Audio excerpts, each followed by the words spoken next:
Hello guys and welcome back. Here we are again into the Masters Plus bracket. And like we say about the Masters Plus bracket, if you want the bigger prize pool, if you want to get more of that money mula holla dollar, then you already know where to look into. Because in Master Plus, we get the bigger prize pool there, we get the big guns, and we get the big names. And this time, of course, is your usual big name fight.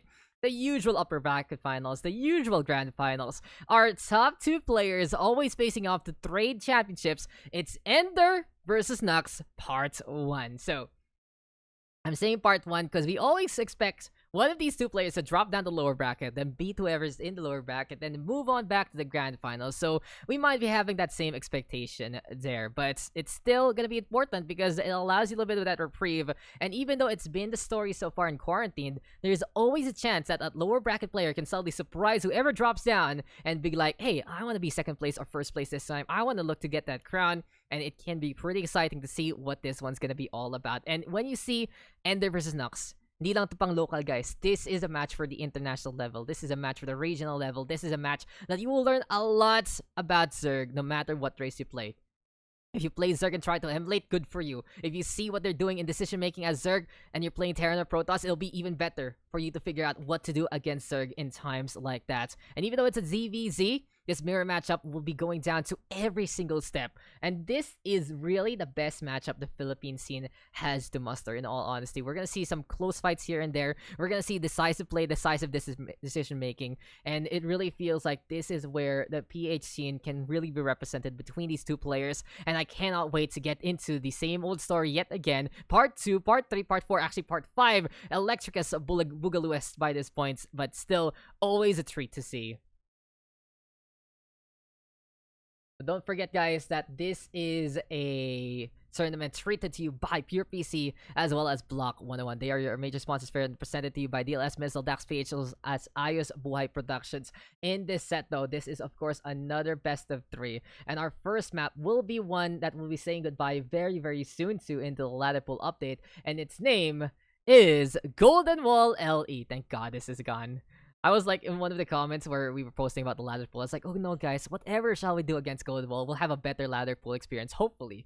I've seen some of the new maps though, and they feel very Terran oriented. I don't know if you guys feel the same boat against like me, but I can't wait to see will the new maps come online soon. But this is gonna be the best of 3 coming your way. It's high time to see who is gonna take this victory. As here we go into your usual matchup, but it's always gonna be the most exciting kind of show you'll get from the SCPH scene.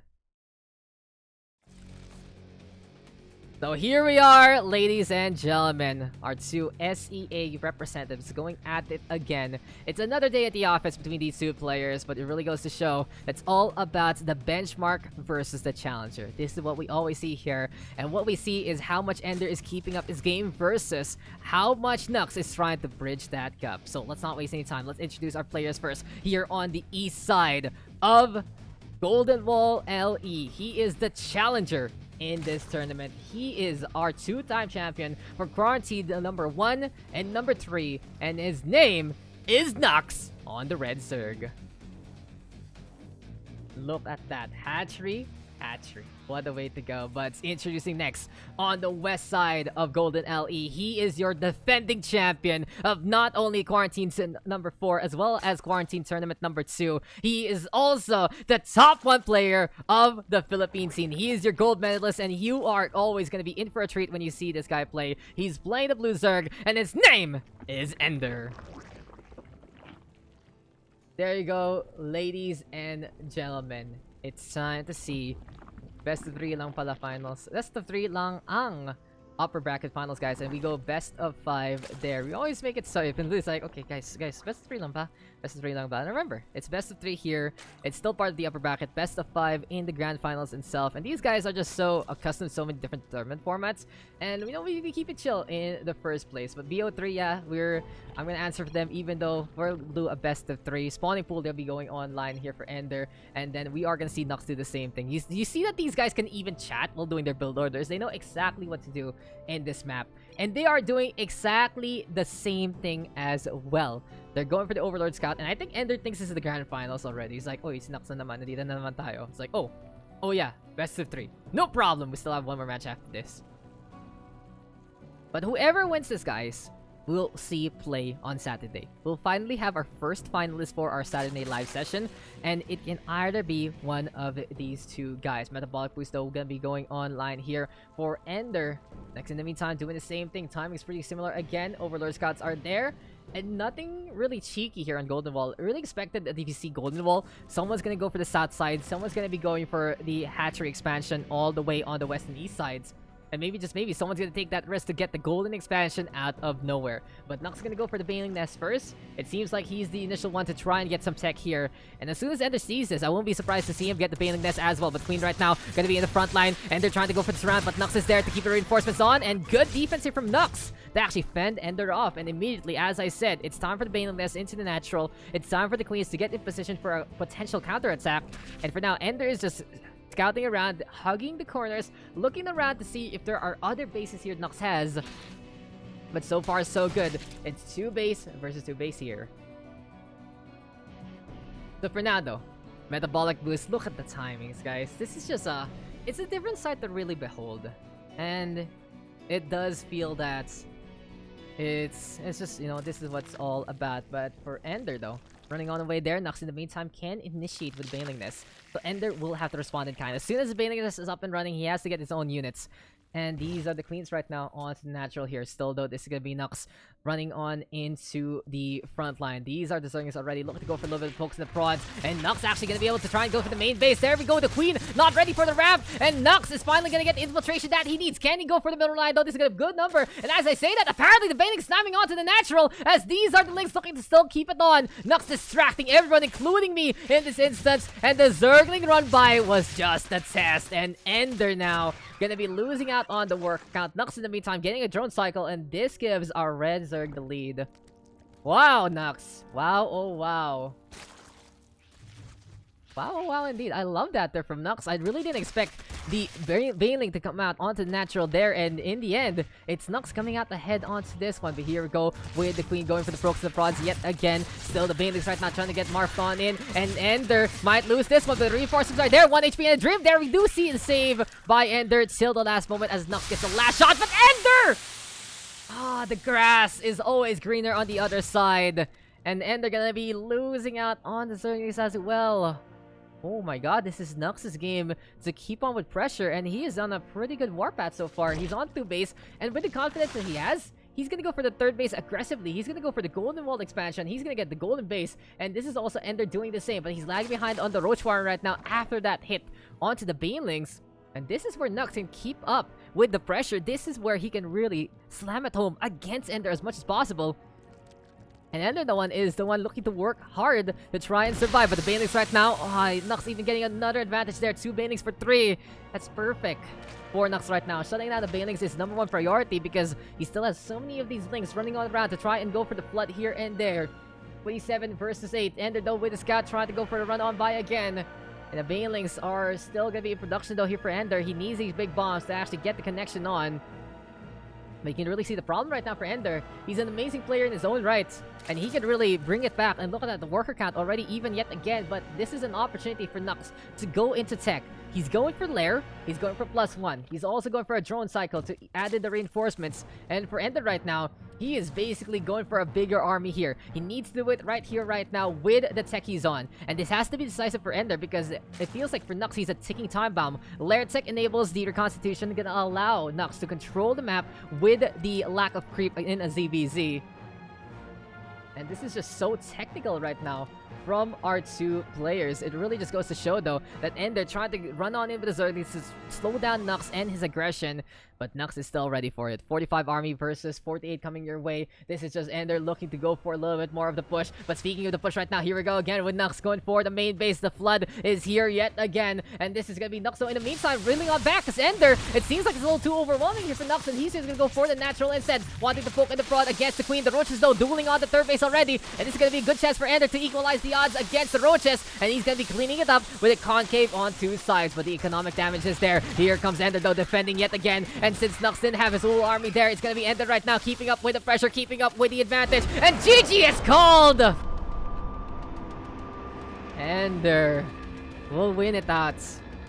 And you think, right? You think that Nux will get it, but no. The Roaches lose that. And like I said, ticking time bomb. If EnDerr did not delay there whatsoever, if EnDerr rather delayed there at any given moment, allow that lair tick to happen, allow that +1 to happen, you would see just Nux go for the push. But EnDerr, the decision making, just decide to go for it. Decide to win it out. He was behind on the workers. He was behind on the links. But he's able to still win it out. Good position there on the queen, on the natural. And the Roaches winning it out on the third base. GG, well played though. And it really goes to show that there is no stopping for EnDerr. Even if you get an advantage against him, he's gonna do something to figure out how your play is. And well played to him. He'll get that first map. I'm very surprised of this result immediately. And I gotta say, this is why he's the best player we have in the Philippines so far. My oh my. Damn.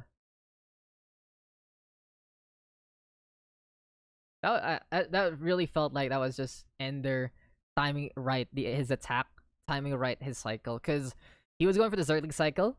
And then since he saw the Zerglings there, he was just ready to try and defend. He put the natural queen in a good spot.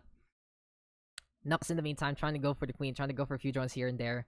But with an overwhelming number of EnDerr's Roaches, that was just that. Now, the thing about EnDerr, he was behind by a drone cycle basically. So he had to really commit on 2 units. We saw him keep on hatchery tech. We saw him even not go for Evo Chamber. And if that game was only a minute longer, that was Nux's to win. That was really the all-in push there from EnDerr. And if he lost that, I wouldn't be surprised if he called GG the same way we saw Nux do so. But well played there to EnDerr. Able to win it. And it really goes to show, though, that the progress of Nux is really, really solid. He is putting EnDerr on his toes even in a game like that. Even though EnDerr still struck the decisive blow. It was really do or die time for him there. And well played there to both players. But we are going to go to a second map. And I don't think this one's going to disappoint as well. We are going to be getting into Deathaura LE. We've seen this map before be exceptional. And, you know, that is that. The series that was the shortest, I think it's... The thing about the Molapate Rush is it was a 3-game set. That's the thing. So I don't think it's the shortest one per se. Maybe we'll get a short series soon. I don't know. But we'll find out as we are going to be getting now into game number 2. It's EnDerr though with a 1-round advantage. Can he actually wrap it up and be our first final? So let's find out as we get into Deathaura LE. So here we are, ladies and gentlemen. No missile, you can't have it. So old. I want to make the Zealot stand. It refuses to stand, guys. This thing has horse hooves, but they still don't work. It's kind of sad, honestly. And it is what it is, but it's fun. It's fun to see like my childhood toys, and apparently I've been a StarCraft fan since I was a young lad. But anyway, enough about me. It's all about these two guys. These guys have been carrying the scene and more. And it's amazing to see them play yet again. But introducing first, one map behind. He showed us his true potential a while ago. And he was looking very, very impressive in Golden Wall. But our Red Zerg trying to stay on the southeast side of Deathaura LE. His name is Nux. And his opponents. You already know him. You already know to fear him. You already know how to love him. And you already know that this guy was always in for a treat, in for a show, every single time we see him in any single scene representing the Philippines. He's on that blue Zerg, he's one map ahead, and he's on the northwest side. His name is EnDerr. Now here we go again, EnDerr versus Nux. Part 2 onto this series. Fun fact, guys, 80% of the upper bracket finals of Quarantined has been EnDerr versus Nux. Or is it? I'm not sure, actually. All I want to remember is it's either 60 or 80. It's one of the two. It's one of the two. So if someone can quickly fact check that real quick onto the brackets and everything, I'd appreciate that.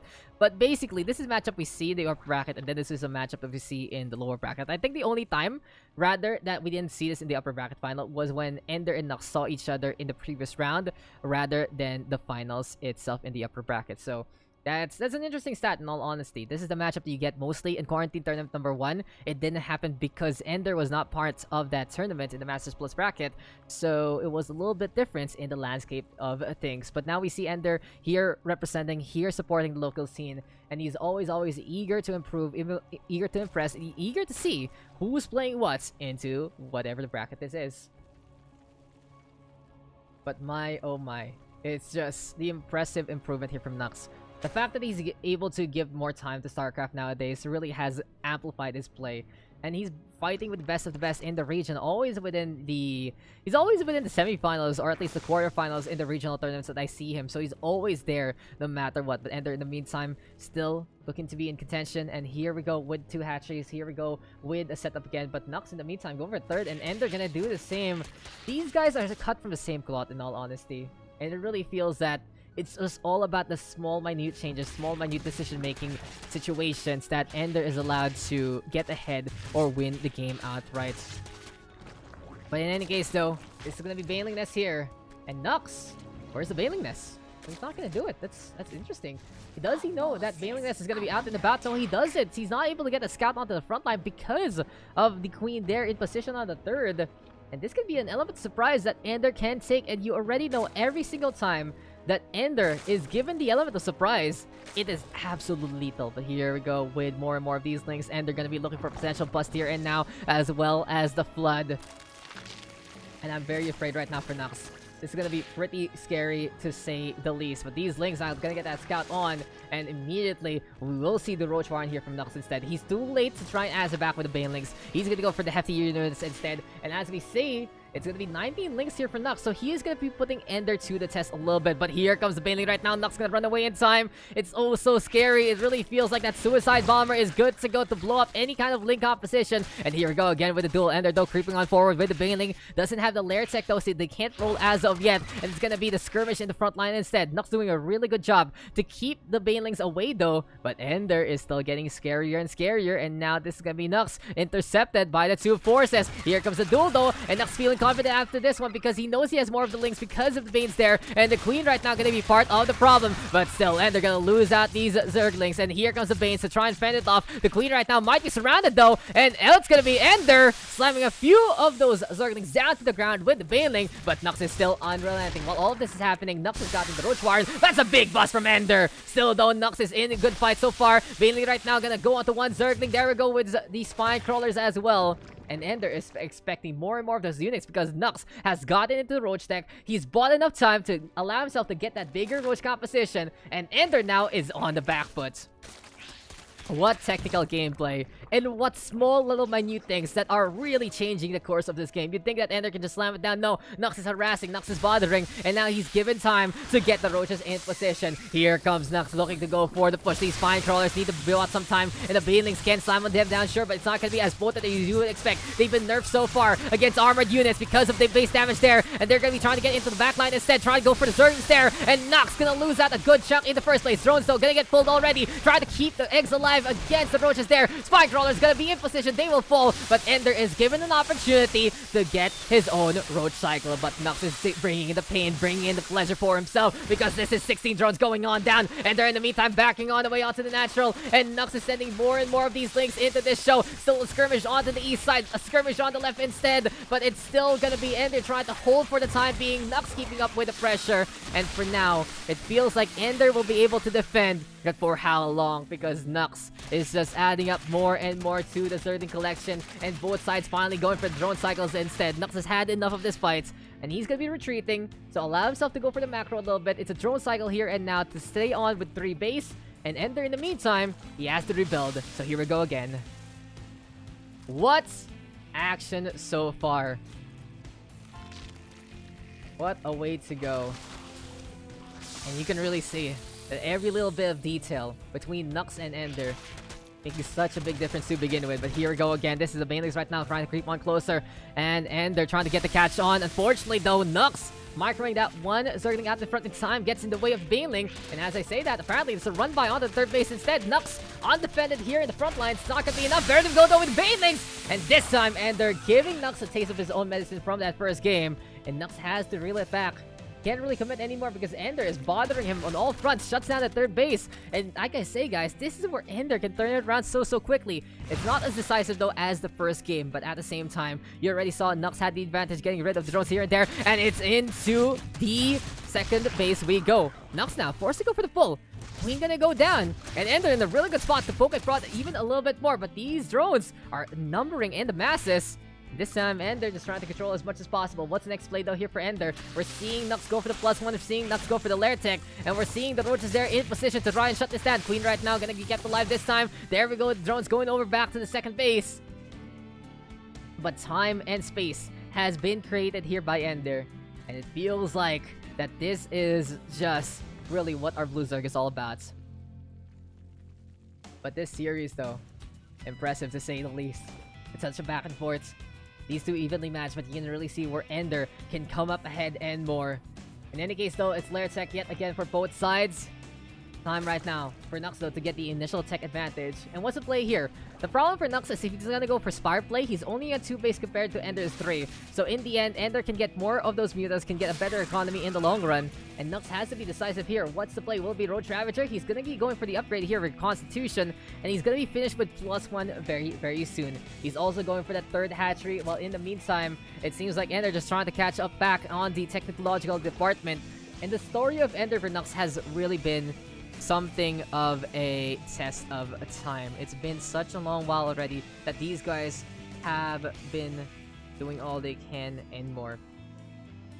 It's ridiculous, though. It's ridiculous that I believe since the early days of StarCraft 2 Wings of Liberty, when I first knew about Nux and how he went into StarCraft 2 scene. In the meantime, EnDerr was from the StarCraft 1 scene, from the Brood War scene, and these two heads just collided, and they have been pretty much buddies, pretty much practice partners ever since. But we have seen the results so far, and this has been the renaissance, in all honesty, of Nux. This has been some of the best play I've seen from him since 2011, 2012, and it really goes to show the progress that time can give for a player. In the meantime, EnDerr has always been there, but he's also having a resurgence. He's made it to the top floor of the region so far, and just a little bit more, I really see him representing us in one of the DreamHack Master brackets on the main event. It seems like a pause in order, but they are good to go again. Noxo in the meantime retreating with all of these roaches, trying to play the defensive. But you know, story time is done, as we are going to see the action yet again. But +2 is here. Chainlink's getting dropped. Intel gonna be in order. And Nux just really fending this one off. In the meantime, though, Overseer floating on around as well. And seems like EnDerr and Nux, we're finally gonna get a small little reprieve. This is the first time I've ever seen an EnDerr vs Nux game actually get some time off. I have time to breathe. I have time to look into whatever else is going on.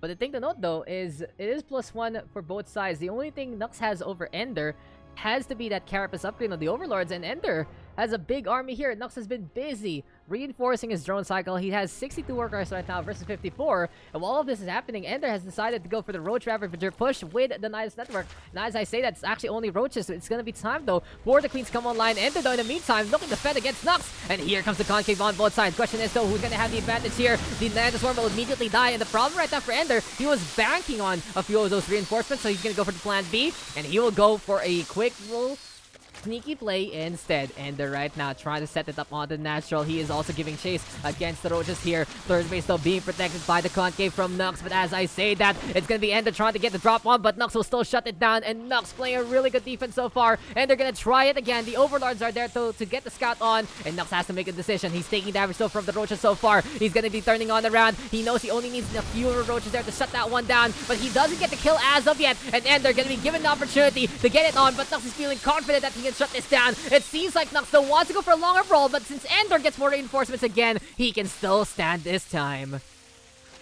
But the push-pull is there, and Nux is trying to do the math here. He's trying to see how many EnDerr roaches can he shut down before he has to kill that Nidus Worm. Still, though, EnDerr is given an opportunity to push both sides, losing a lot of the army. But you can see the confidence of Nux really stems from that +2. And when they're on even fronts in the army count, fighting in the front line, that's where Nux has the advantage. And he is pushing away EnDerr yet again as another Nidus Worm is going online. And Spire Tech is the way to go for Nux to try and play in the skies instead.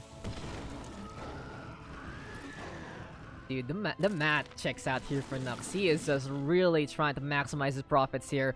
And it just goes to show what Nux is all about. EnDerr, though, still in this race. He is going to be down on the upgrade count, but he's still trying to go for as many harassment possibilities as he can, as he's looking to put that Nidus Worm on the main base. Here we go, though, with the Queens helping on that. Ravager's there for Nux as well. Val looking for the connection and going to be hurting his own Overlord. Sure, but EnDerr has to back the hell away. This is way too much to handle here for EnDerr. And the distraction is still not going to be enough because Nux is ready with another cycle of these roaches. The drones are gonna get pulled. Sure, a few workers will go down, but enough is enough. EnDerr has to stay on. He has a Nidus Worm for the retreat, if ever, and EnDerr gonna be backing on the way with the speed zones instead. The chase is on, though. Cue the roaches just hopping on around as much as possible. 7 drones do fall, sure, but EnDerr has to back off, and Nux is ready to go for the counterattack. What the call here, and as +2 is going online for EnDerr, is he gonna be ready for the Mutas next? Because Nux has been holding on to so much gas and more. He can turn these roaches into Ravagers, sure, but at the same time, a Mutable can be instrumental to turn the tides of battle. Baldo looking at critical action again, EnDerr though in the meantime looking for a 3-prong attack, and it becomes a quick concave instead. Nux though backing on the way, there we go with the Bal yet again. EnDerr has to retreat away from the orange balls. And Nux and EnDerr just really tugging on each other yet again. This is what ZVZ is all about. And this is the best of the PH scene here. But as we have mentioned, it's the Mutable coming online sooner than later. And the question now, is EnDerr ready for it? How many queens does he have? He only has 2. And this is going to be so difficult for EnDerr. I feel like he's going to be put in the same slate he was in Golden Wall. And he has to just go for the push. Because with the Mutas right now here from Nux, he can harass Overlords, he can bring in all the damage he can and more, and Nux right now is getting every single bit of his Mutas and trying to make a big ball a unlucky number 13 though. The question is, can he actually bring the Omen against EnDerr instead? So for Nux, he has the worker lead, he has the army count lead, and he has the plus advantage as well. And the real question right now is, how will EnDerr score his way out? Because the roaches are in the way of the Hydra Dens, and he needs that ASAP. Floor Crawler, though, gonna be into play as well. Here we go with the Mutas right now, poking and prodding against the Overlords, trying to get the supply block on, but EnDerr already future-proof to begin with. But Nux is still there. Spore Crawler now ready to go.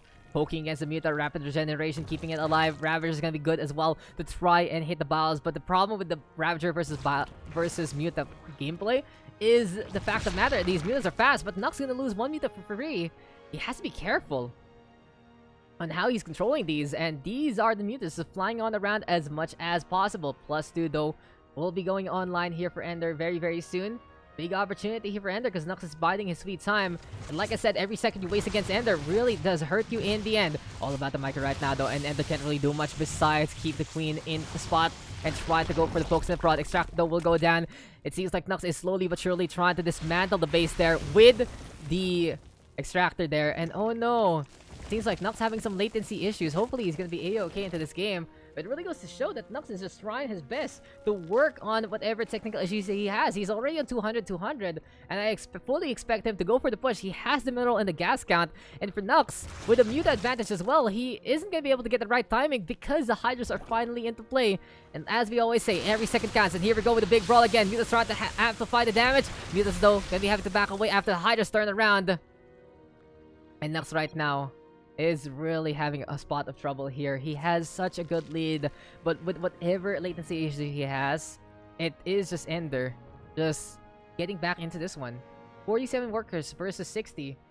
And we see some of the workers going down there for Nux to try and turn them into buildings. But the problem here is since EnDerr is on a low worker state, he can actually get a bigger army. He can get more roaches, he can get more Hydras here. And with the range advantage here for EnDerr as well, he can actually go for the anti-air this time. Nux though looking to still keep it alive on the north side. And EnDerr gonna be finally on the march. Feeling very confident after everything is all said and done. He has bought himself enough time. Due in part, of course, of Nux being unable to really go for the push there. And this is gonna be high time for him to try and go for the attack. Extractor though gonna go down yet again. Nux is just trying to seize the means of gas production here.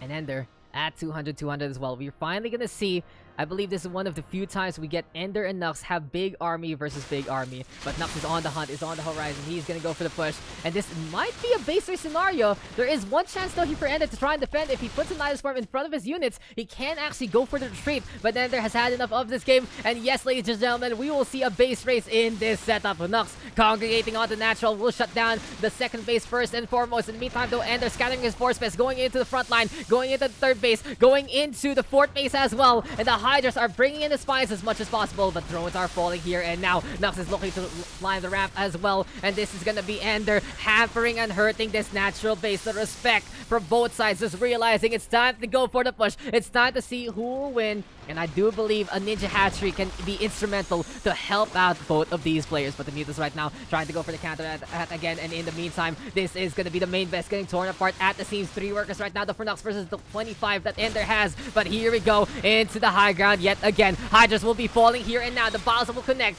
This still though, EnDerr losing out on the drones as well, and this is gonna be Nux saying, okay, never mind, this base race is not working out for me. I have to defend, I have to keep everything in this fight. But EnDerr, he is just not giving up whatsoever. He is here, he is now, and the problem for Nux is even though he has the minerals, he has no more workers. EnDerr figuring out, he just shuts down the drones, and there is no way for Nux to reinforce any kind of buildings anymore. 117 though to 129, and this might be the big brawl we're looking for. EnDerr though has a Spore Crawler for some reason here, and since it's gonna be Revelation time, EnDerr knows that these are the only buildings left into this one. The remaining drones have gone to the other side of the base. EnDerr does not have a hatchery as well, but here comes the fight, and GG is called! EnDerr will win at the base race there. A lot more decisive, understanding the check marks of the base race, getting rid of the drones. And I really feel for Nux though. This was a game for him to win in the past 5-6 minutes, but eventually he's not gonna be able to attack with a mutable in time, having those lag issues, unable to control his units. It's EnDerr given the opportunity to come back, and when you give EnDerr any sort of opportunity, he will be decisive with it no matter what, and he shows it off with a base race win. So unfortunate for Nux, but he has another chance though in the lower bracket finals. This is double elimination, of course. And don't forget, guys, that EnDerr is going to be our first ever grand finalist who will be playing live on Saturday in Quarantine Tournament number 5. But there you go, ladies and gentlemen. And that is that. What a game. What a series, though. But it's just so unfortunate that I feel like there's a little bit of an external factor there hurting Nux in the end compared to what kind of gameplay he's brought so far. Really, really amazing effort from Nux. I feel from him in all honesty, because this could have been a series he could win. Golden Wall was winnable, but EnDerr just a lot more decisive and went for the all-in push. And then here on Deathaura, had the right tech at the right time, just couldn't execute though for better or for worse. And in the end, EnDerr just being more decisive on that base race, shutting down all the drones as much as possible and winning it out from there. Well played indeed by our top Zerg. But that is that, ladies and gentlemen. And next on the list, we're going to be going for the lower bracket instead. The ZVZ, though, will end with EnDerr taking a 2-0 win. And this is what StarCraft 2 is all about. This is the Philippines scene in action. And EnDerr ending the hopes and the dreams of Nux again in the upper bracket. But we are not done yet. We still have matches to go. Our next one will be a PvP instead. We have Bobs versus Bayagter. And this is going to be a really good one because Bayagster has been renowned to be the best Protoss we've seen so far. Pobs, in the meantime, coming back in full force, really making an impact. He joined G2D last time in Quarantine Tournament number 4, but he felt like he was ready for the Masters bracket here in Quarantine Tournament number 5. But he has a test in front of him. Will it be a new Protoss King crowned here, or will it still be the same old shenanigans? What's going to be the play? What's going to be the plan? We'll find out soon, and we'll be right back after a little bit.